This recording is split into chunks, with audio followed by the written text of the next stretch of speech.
Hi guys! It's me again, Mami Aki. So for today's vlog mga mi, samahan nyo na naman nga ako sa aking panibagong araw. Yung araw nga pala, ito yung mga kaganapan namin mga mi, at nandito nga din pala si Mama at si Papa sa bahay. Off nga din pala ng Daddy Jano, kaya nandito nga din ang Daddy Jano. At ayan nga, may pasayaw-sayaw pa nga yung mag-ama dito. Oras na nga din nang magising ako, ayan, for the puyat pa ang babaeng to. Saan kasi talaga hindi ko na napapansin yung oras, anong oras na talaga ako nakakatulog dahil nga din sa insomnia ko. Gising ko, nandito na pala sa labas yung mag-daddy mga mi. Tapos ayan, kinuha ko na nga din si Madam para nga ipagtempla daw ako ng Daddy Jano ng aking kape. O diba, may taga-templa pa ang mare nyo. Napaka naman talaga. Kita ko nga din yung buhok ni Madam na buhaghag mga mi at hindi nga naipitan. Kaya yan, inipitan ko na nga din. Para naman talaga mangkukulang mga itsura niya kapag nga talagang nakalawlaw yung buhok niya sa kanyang mukha. Dahil nga tanghali ako nagising, tanghalian na nga din pala namin. Kaya naman nagsimula na nga din magluto ang Daddy Jano ng aming uulamin. Harap nga pala magluto si Daddy Jano mga mi. Kaya siya na nga din yung pinagluto ko na itong sinabawang isda. Dami nga talaga ang kain ng mare nyo dyan at bumabawi na nga din talaga ako sa pagkain ngayon. Anyways mga mi, ngayon nga nakaligo na nga din ako, o diba parang bagong anak nga lang din talaga. Ganun pala pag nabinat mga mi. Pinaglaga nga ako ng Daddy Jano ng mga dahon-dahon at yun daw yung kailangan mga mi after nga daw mahilot ng ilang araw. Sa mga mi, nang nabinat nga talaga ako ay nagpahilot nga din ako ng mga 3 araw nga yata siguro yun. Tapos after nga ano na yan, nakaligo na nga ulit, o diba parang nanganak nga lang din na kailangan talaga may mga dahon-dahon na ipapaligo. Diba parang wala lang din talaga nangyari, back to normal na naman nga ang maring akin nyo. Super daming nag-aantay na gawain dito sa akin sa bahay mga mi ngayong araw. Pero yan, naalis muna kami at hindi muna ako gagawa, bukas na lang. Diba magpaganda muna tayo bago ang pag-alis, napaka naman talaga. Diyan namayat nga din talaga ako kung titingnan, pero ayoko ng ganong paraan mga mi, talaga naman super sakit sa ulo, ayoko na nun. So balik kasama namin si Papa sa pagbaba, nandun naman sa bahay si Becky Lats mga mi, siya yung nagbabantay ng bata, tapos si Mama. Tapos kami nga ay eto, pababa kami nila Daddy Jano ni Papa kasi may ipapaayos kami for today's video. Nga pala yung tricycle mga mi, papaayos namin, tsaka yung aking motor papalagyan ko ng fluid yung pinakang brake dahil mahirap na kapag nga nawalan ng preno. Namin ipapaayos yung tricycle mga mi, gagamitin ni Papa sa pamamasada, ay napakahirap mga mi kasi pumutok nga yung kanyang gulong, talaga namang naplat, kaya ipapaayos na namin. Initan nga din pala ng araw mga mi, makonyos ko. O dun sa gulong ng tricycle tapos dun sa brake ng motor ay okay naman na mga mi, wala na kami ibang ipapaayos pa. Ito nga mga mi, nagmamadali ang Daddy Jano, talaga namang hindi ako inintay. Paano ba naman, sobrang init nga din. Anyways mga mi, hindi ko na nabidyohan yung pagpapaayos namin ng tricycle. Dumaretso kami dito kay nanay, birthday pala ni Tito, kaya naman yan ipagluto ko nga daw sila ng sopas. Di ko yan sponsor mga mi, nag-ambagan lang kami dito lahat-lahat at yan, nag-ambag na nga lang din ako ng kaunti. Ako na yung naggayat neto mga mi, tapos ako na nga din pala yung nagluto. Wala lang, gusto ko lang. Nag-live pa nga ako neto mga mi, ewan ko kung napanood nyo. At eto nga, nagawa nga din pala si Tita ng biko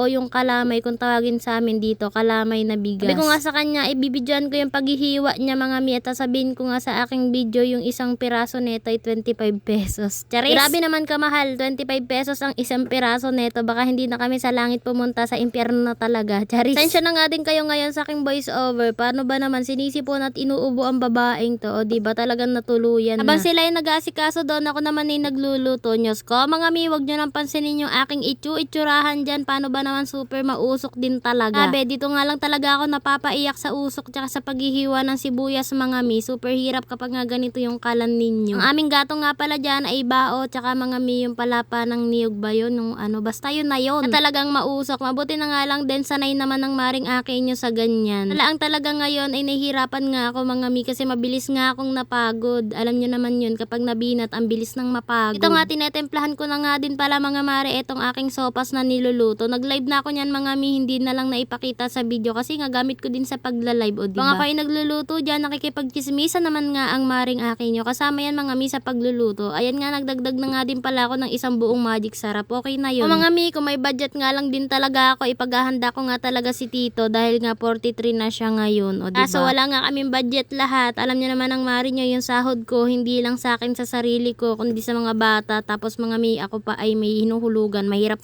na mawalan ng panghulog at ayoko nga talaga nun yung may utang-utang ang mari nyo, pero dahil nga kailangan ko maghulog nun ay syempre mga mi, lahat talaga igagawin. Sabi ko nga kay Tito ay pasensya na dahil nga kailangan ko ng panghulog, hindi ko siya mapaghahanda for today's video. Anyways mga mi, ang dami naghahanap ng top ko dyan mga mima ko, nung crop top ko, kaso hindi ko nga maibigay yung link neto sa inyo dahil hindi siya pwede affiliate. Mga top ko na nakikita nyo sa aking mga video, lahat yun hindi pwede mga mari. Hahanap ko na lang kayo ng katulad neto mga mi kapag nga meron na. Anyways mga mi, ayan nga, hinalo-halo ko nga at dito ay nilagay ko na nga din pala yung gatas ng sopas. Iba kapag nga nagluluto ng sopas, ayaw nila nung may gatas. Pero kami gusto namin yung makrimi, madaming gatas. Yan talaga ang favorite namin. Naman sa kalahating kilong sopas na niluto namin for today's video mga mi, isang latang malaki. At yan na nga, at luto na yung ating sopas. Yun lang.